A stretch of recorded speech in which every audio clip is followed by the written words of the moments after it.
Jadi adanya Allah, wujudnya Allah, tidak pernah ada karena adanya alam. Tidak pernah ada karena adanya diri kita. Tidak pernah ada karena adanya sesuatu. Karena adanya Allah itu tidak pernah bersandar kepada alam, tidak pernah bersandar kepada sesuatu. Bahkan segala sesuatu, segala alam, segala yang wujud, itu tiada lain adalah kenyataan diriku yang awal itu. Disitulah letaknya bahwa Allah itu betul-betul wujud mutlak.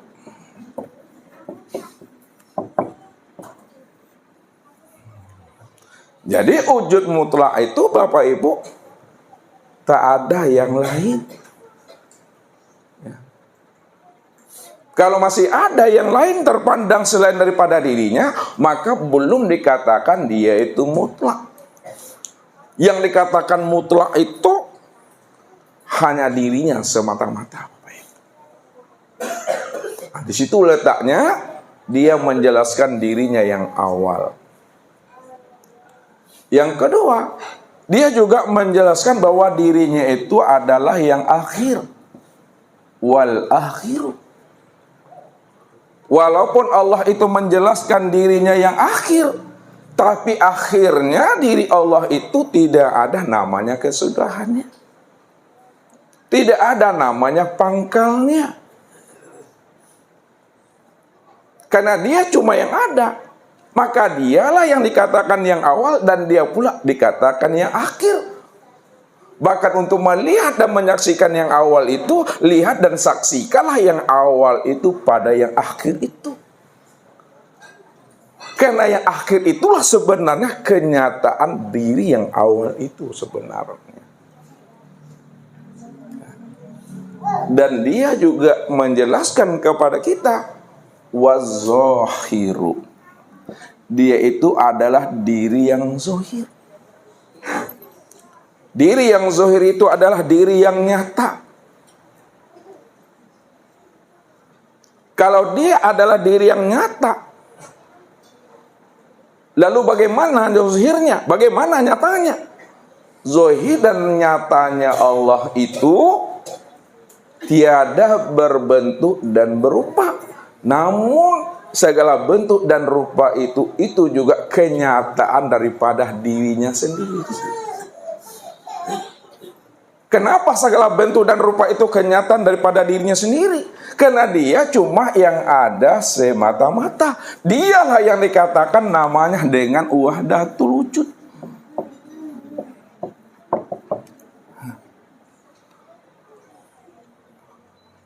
Disitulah letaknya Allah itu betul-betul nyata, betul-betul zahir.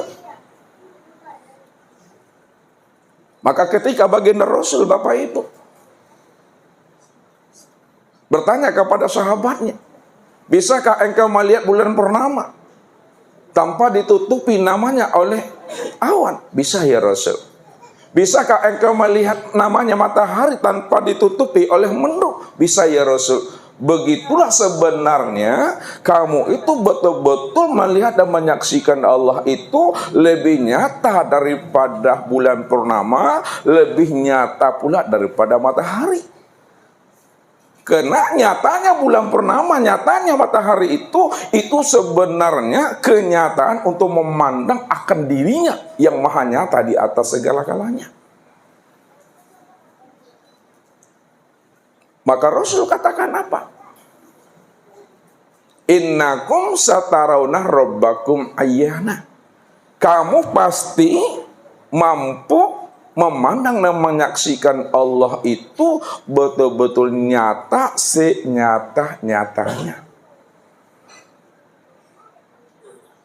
Kalau dia adalah nyata senyata-nyatanya, lalu tak mampu kita memandang akan wujud kezahiran Allah yang nyata, lebih nyata dari segala yang nyata, maka itu yang dikatakan namanya orang yang buta. Kalau bahasa ustadznya Bapak Ibu, butuh sangi. Man nazaro ila sayin malam yarallaha fihi fahuwa batil. Barang siapa yang bisa memandang kepada sesuatu yang wujud, segala sesuatu yang berbentuk dan berupa. Lalu dia tidak mampu memandang Allah pada segala yang wujud, pada segala bentuk dan rupa. Padahal segala bentuk dan rupa itulah bentuk kezahiran dan kenyataan dirinya. Tak mampu kita memandangnya, itu namanya butuh sangi, Bapak Ibu. Disinilah manusia itu selalu tertipu memandang bentuk dan rupa. Kalau kain kita itu sudah jadi sarung, Bapak Ibu. Sarung lah itu Ibu-Ibu. Kain nih udah dijadikan sarung, ya, dicari juga lagi namanya kain itu. Padahal kain itu udah jadi sarung. Itu yang namanya butuh sangi namanya. Ya, mestinya ketika Bapak Ibu memandang sarung sebenarnya sudah terpandang namanya kain. Karena sarung itulah rupa kenyataan daripada kain itu yang sebenarnya. Kalau Allah sudah bertakwil, Allah sudah berganti bentuk dan rupa pada segala yang wujud, pada segala sesuatu. Mestinya kita mesti mampu memandang takwilnya Allah itu pada segala bentuk dan rupa. Karena segala bentuk dan rupa itu tajalli min tajalliyatillah, kenyataan daripada dirinya. Maka kenyataan daripada dirinya itu, Bapak Ibu, itu yang disebut namanya dengan Muhammad. Sesuatu itu yang disebut namanya dengan Muhammad. Segala yang wujud itu disebut namanya Muhammad. Sekalian alam ini, Bapak Ibu, ini namanya Muhammad. Kalaulah sekalian alam ini namanya Muhammad, maka Muhammad itulah tempat memandang nyatanya Allah. Ini yang dikiaskan oleh orang-orang arif bilang, nyatanya Allah karena Muhammad, zahirnya Muhammad itu karena Allah. Itu maknanya apa? Untuk memandang Allah, lihatlah kepada Muhammad. Karena Muhammad itulah kenyataan untuk memandang Allah. Patrikan ke dalam diri. Inu-inui, rasoi. Kalaulah Muhammad itu adalah kenyataan untuk memandang nyatanya Allah, patrikan ke dalam diri. Muhammad itulah sebenar-benarnya Allah itu. Namun kesempurnaan Muhammad pada sekalian alam itu, sempurnalah Muhammad itu pada diri Bapak Ibu surang-surang. Kalaulah kesempurnaan Muhammad itu sempurna pada diri Bapak Ibu surang-surang, ini artinya apa? Untuk memandang dan menyaksikan Allah, tilik, senter, silaulah ke dalam diri. Tilik, silau, dan senter pada diri. Kenapa untuk menilik dan silau Allah itu pada diri? Karena diri inilah nyatanya akan dirinya. Kalaulah diri ini nyatanya akan dirinya, diri inilah sebenar-benarnya dirinya. Diri ini yang dikatakan Ainullah. Diri ini yang dikatakan namanya Hakikatullah. Disitulah bagian Rasul membukakan rahasia dirinya kepada Umar. Wahai Umar, atadri man ana? Tahukah engkau, wahai Umar, siapa aku ini sebenarnya? Ana la adri ya Rasul. Aku tak tahu ya Rasul. Siapa sebenarnya diri engkau yang sebenar-benarnya Rasul? Wahai Umar, man ro'ani pakot ro'aul haq. Kalau engkau benar-benar, wahai Umar, mampu memandang dan menyaksikan diriku ini, sudah sama engkau menyaksikan akan Allah. Kalau engkau dah paham, Umar, bahwa segala yang ada ini tempat memandang akan wujud kezahiran dirinya, tentu kamu udah bisa memandang Allah itu sempurna pada diri ini. Disinilah baginda Rasul mengajarkan kita, Bapak Ibu, untuk mencari dan menemui Allah itu tilik dan senter ke dalam diri ini. Man tolabal maula bi ghairi nafsin faqat dola lan baida.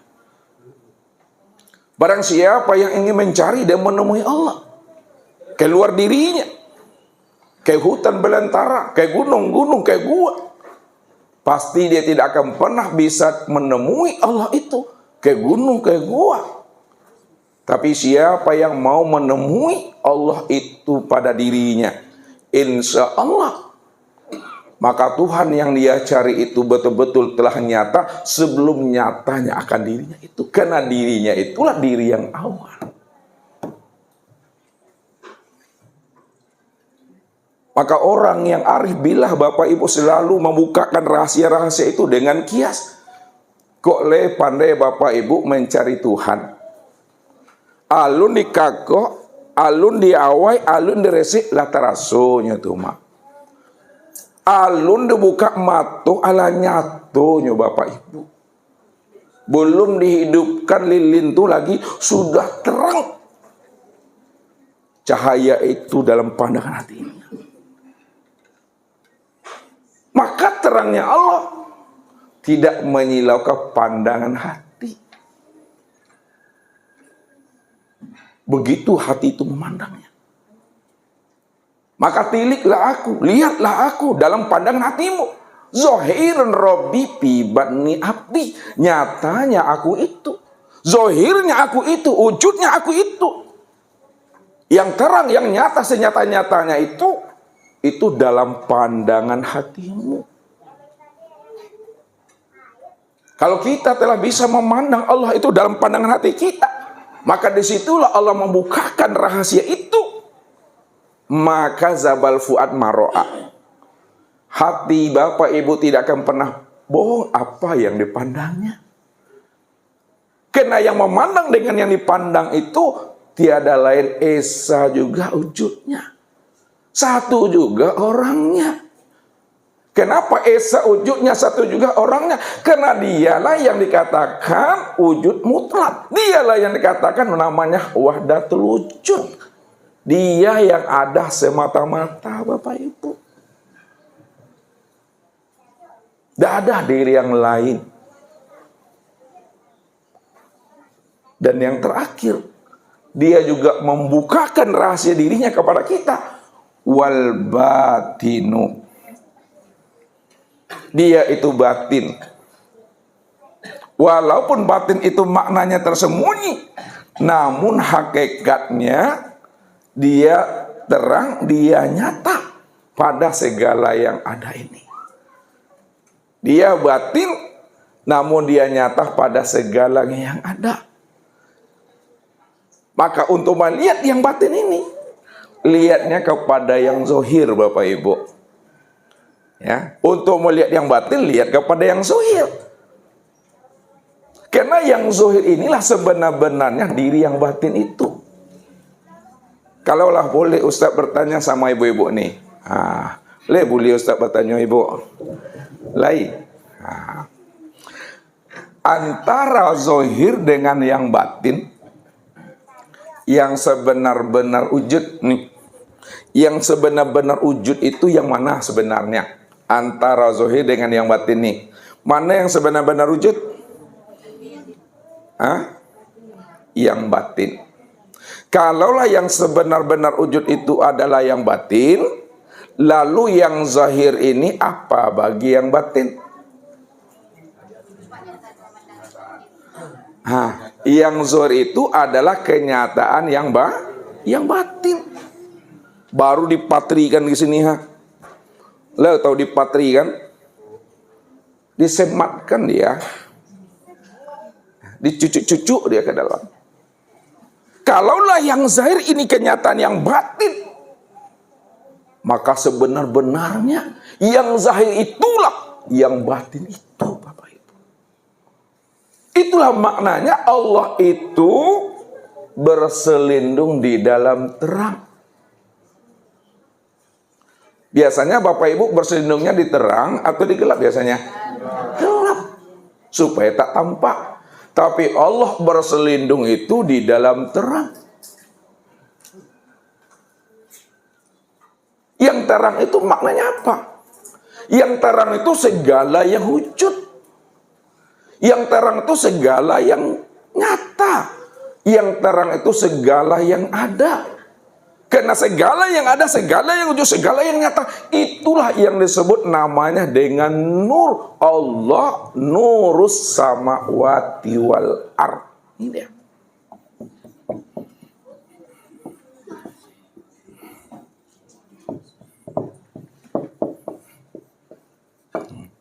Allah itu adalah nur. Nur itu maknanya terang. Jangan nur itu diartikan cahaya, Bapak Ibu. Nur itu maknanya terang.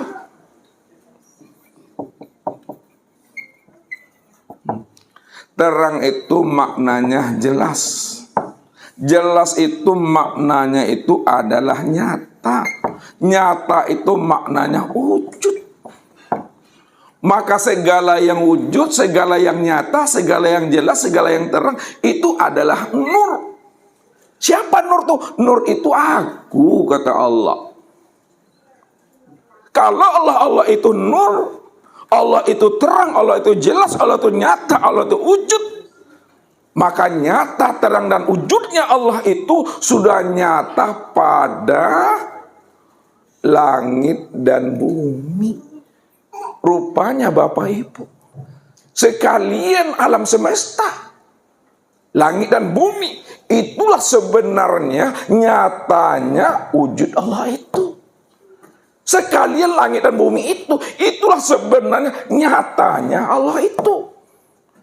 Sekalian langit dan bumi itulah sebenarnya jelas dan terangnya Allah itu.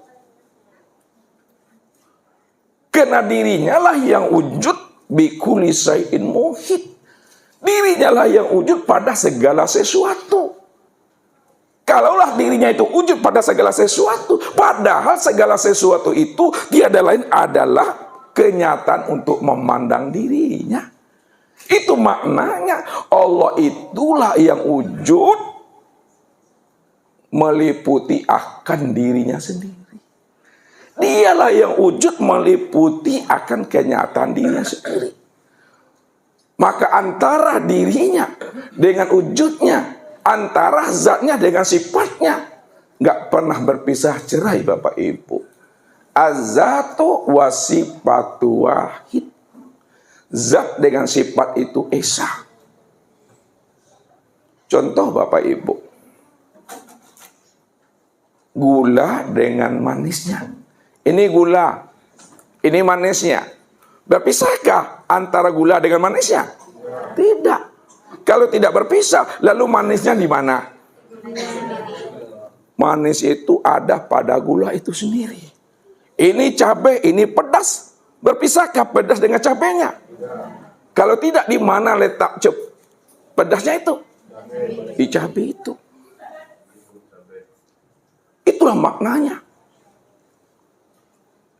Untuk mengenal Allah itu sangatlah mudah, Bapak Ibu. Ya. Sangat mudah sekali, Bapak Ibu. Yang payah itu mengenal diri. Itu yang payah. Di mana letaknya yang mudah itu mengenal Allah. Dan di mana letaknya yang sulit itu mengenal diri. Sebab kuncinya, man arafa nafsahu faqad arafa rabbahu. Barang siapa yang kenal akan dirinya, pasti dia kenal akan Tuhannya. Karena diri inilah sebenarnya tempat memandang nyatanya Allah itu, karena dia cuma yang ada. Maka siapa yang telah kenal akan Tuhannya, man arafa rabbahu, siapa yang telah kenal dengan Allah, dialah yang awal, dia yang akhir, dia yang zahir, dia yang batin. Yang sempurna pada diri. Ketika diri ini telah mengenal seakmal diri, ketika diri ini telah mengenal sejatinya diri, fasadal jasad, maka karam diri Bapak Ibu, hilang diri Bapak Ibu, lebur diri Bapak Ibu. Apa maksudnya karam, hilang, lebur diri Bapak Ibu? Padahal diri Bapak Ibu itu ada di majelis ini. Bukan karamnya diri yang zahir ini, bukan hilangnya diri yang zahir ini, bukan fananya diri yang zahir ini. Lalu apa makna karam? Apa maknanya lebur? Apa maknanya fana? Apa maknanya hilang?